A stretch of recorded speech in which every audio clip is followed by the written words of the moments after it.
Hi, I'm pro saxophonist Jamie Anderson. You're watching Get Your Sax Together, the home of online saxophone lessons. Now, have you ever done a gig with a singer? If you have, you can end up being their best friend or their worst enemy. It all depends what you do. So on this week's lesson, I'm going to show you some best practices for working with a singer, which will make them your best friend by the end of the gig.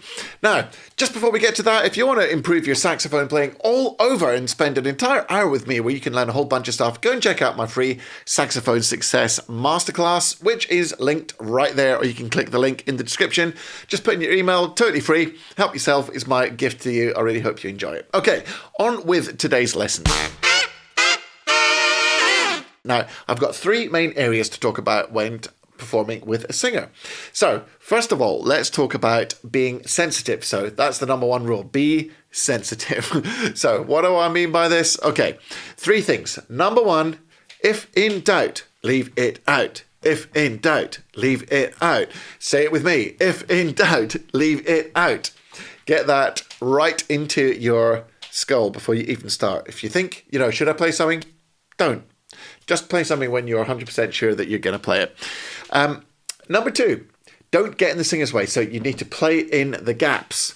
So typically in a song, the singer will sing something. There's a bit of a break. That is where you can come in. And the third sub point here is don't play anything too much at the beginning of the song. Now, it might be that there's a contribution you can make in the intro, but don't play over the first verse and, time your contribution through the song so that the song builds. Now, remember, you are trying to support the dream of this song that the singer is conveying. So it's not the you show, it's not the saxophone show, it's all about the singer. So there's your first three things to remember. If in doubt, leave it out. Play in the gaps and pace your contribution for the song.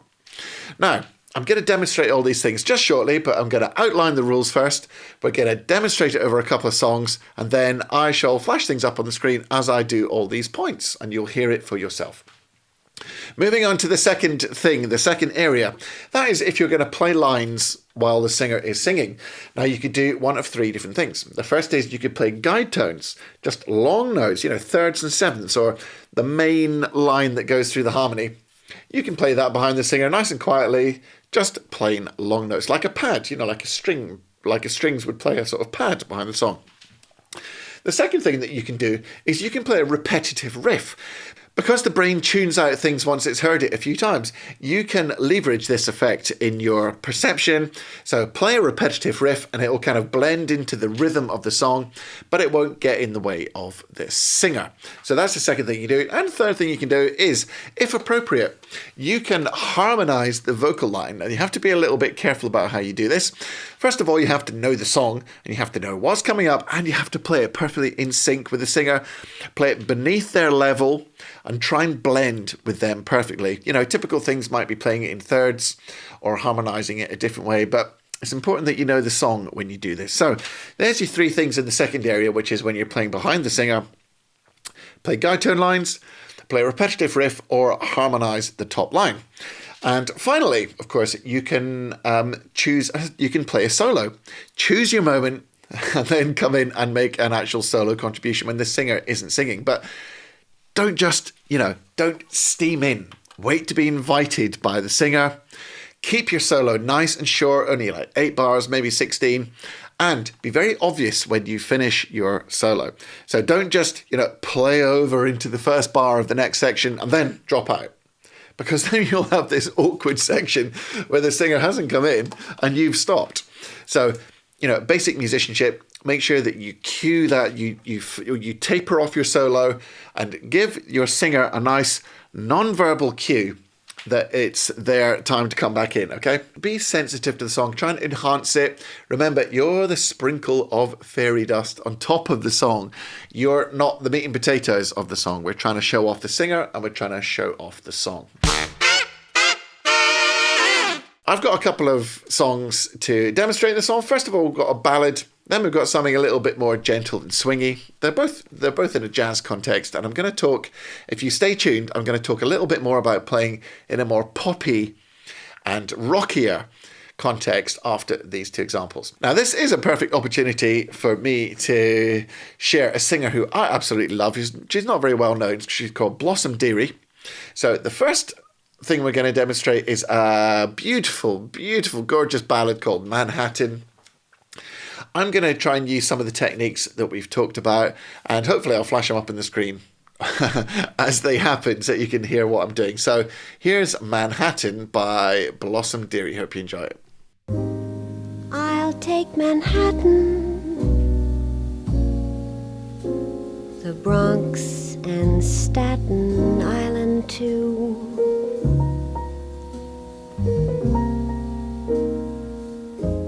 It's lovely going through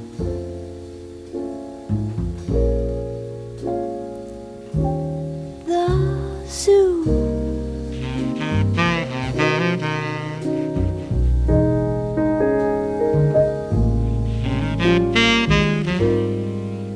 It's very fancy on old Delancey Street, you know.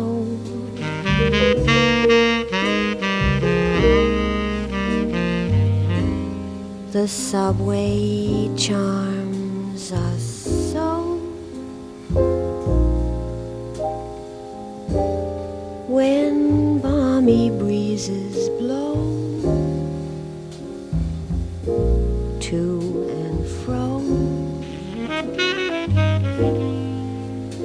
and tell me what street compares with Mott Street in July.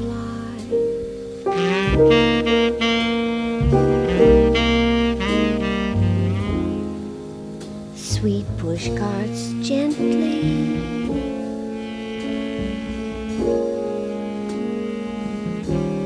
glide by. The great big city's a wondrous toy.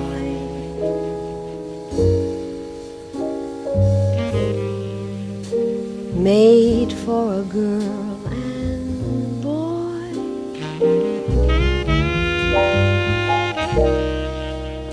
We'll turn Manhattan into an isle of joy.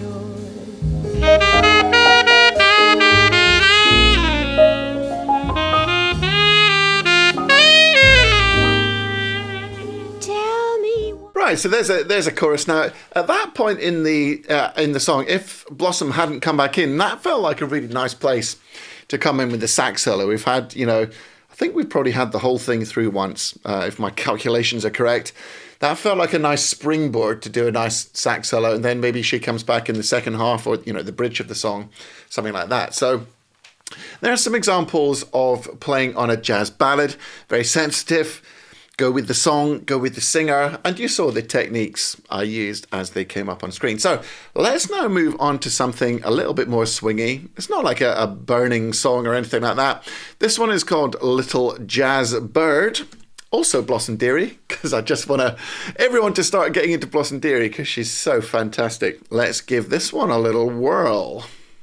I'm a little jazz bird, and I'm telling you to be one too. For a little jazz bird is in heaven when it's singing blue.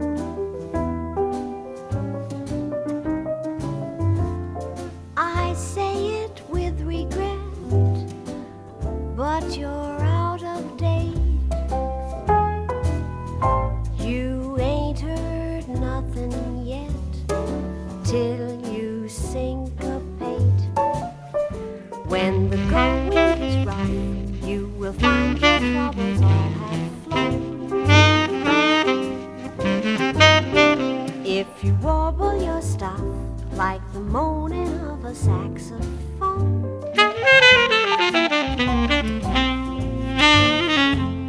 just try my recipe, and I'm sure you'll agree that a little jazz bird is the only kind of bird to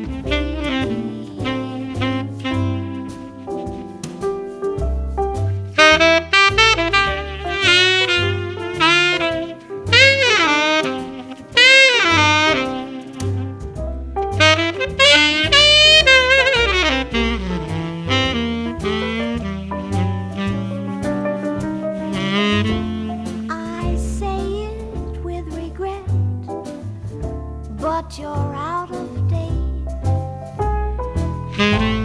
You ain't heard nothing yet till you syncopate. When the girl you will find your troubles off the floor. If you warble your stuff like the moaning of a saxophone,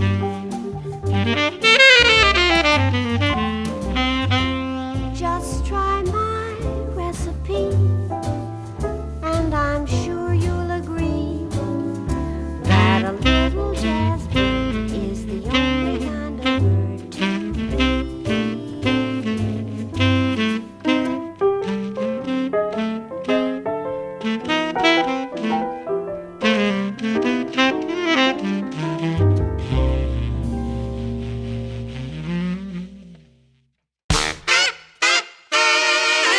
If you're in more of a, rock poppy situation and you're playing behind a singer, there might be much more specific things that you want to do. Number one, if it's, a big pop solo and you've only got 8 bars, then it's time to really let loose, and rip in with your big solo. Quite often there'll be a famous solo if it's a pop song, and you might want to consider just playing that exact same solo, almost like it's part of the composition. The other thing is there might be well-known horn lines or string lines which are associated with that song, and that's something that you might want to play. I know you don't have a horn section or a string section with you, but as the only sax in the band, that's something that you can focus on as well. It's like playing those famous lines. They're never going to sound as good as with a horn section, but that's another thing you could do. But even in a pop and rock context, the same kind of things apply. You don't play it all over the place. You don't just jam randomly and drown out the singer and the song. So bear that in mind. That's all I've got for you this week. Hope that you've picked up some useful tips. And if you apply all this stuff, you're going to make every singer you work with your best friend, and you'll probably earn yourself some more gigs, I hope. Like I mentioned earlier, there's more bonus content inside the Inner Circle. You can check out the link for that. If you've bought me a coffee, I am very, very grateful, and you can buy me a coffee if you think you're getting good value with these videos. Just use the link that you can see there. As I mentioned at the start, I've got a free saxophone success masterclass, which you're more than welcome to go and check out. There's some really, really cool stuff in there, even if you're quite an experienced player. Whether you're a beginner or experienced, there's a lot of good stuff in there.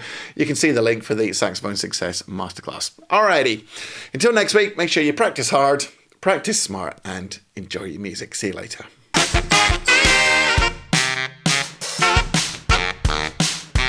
All right. Take 2.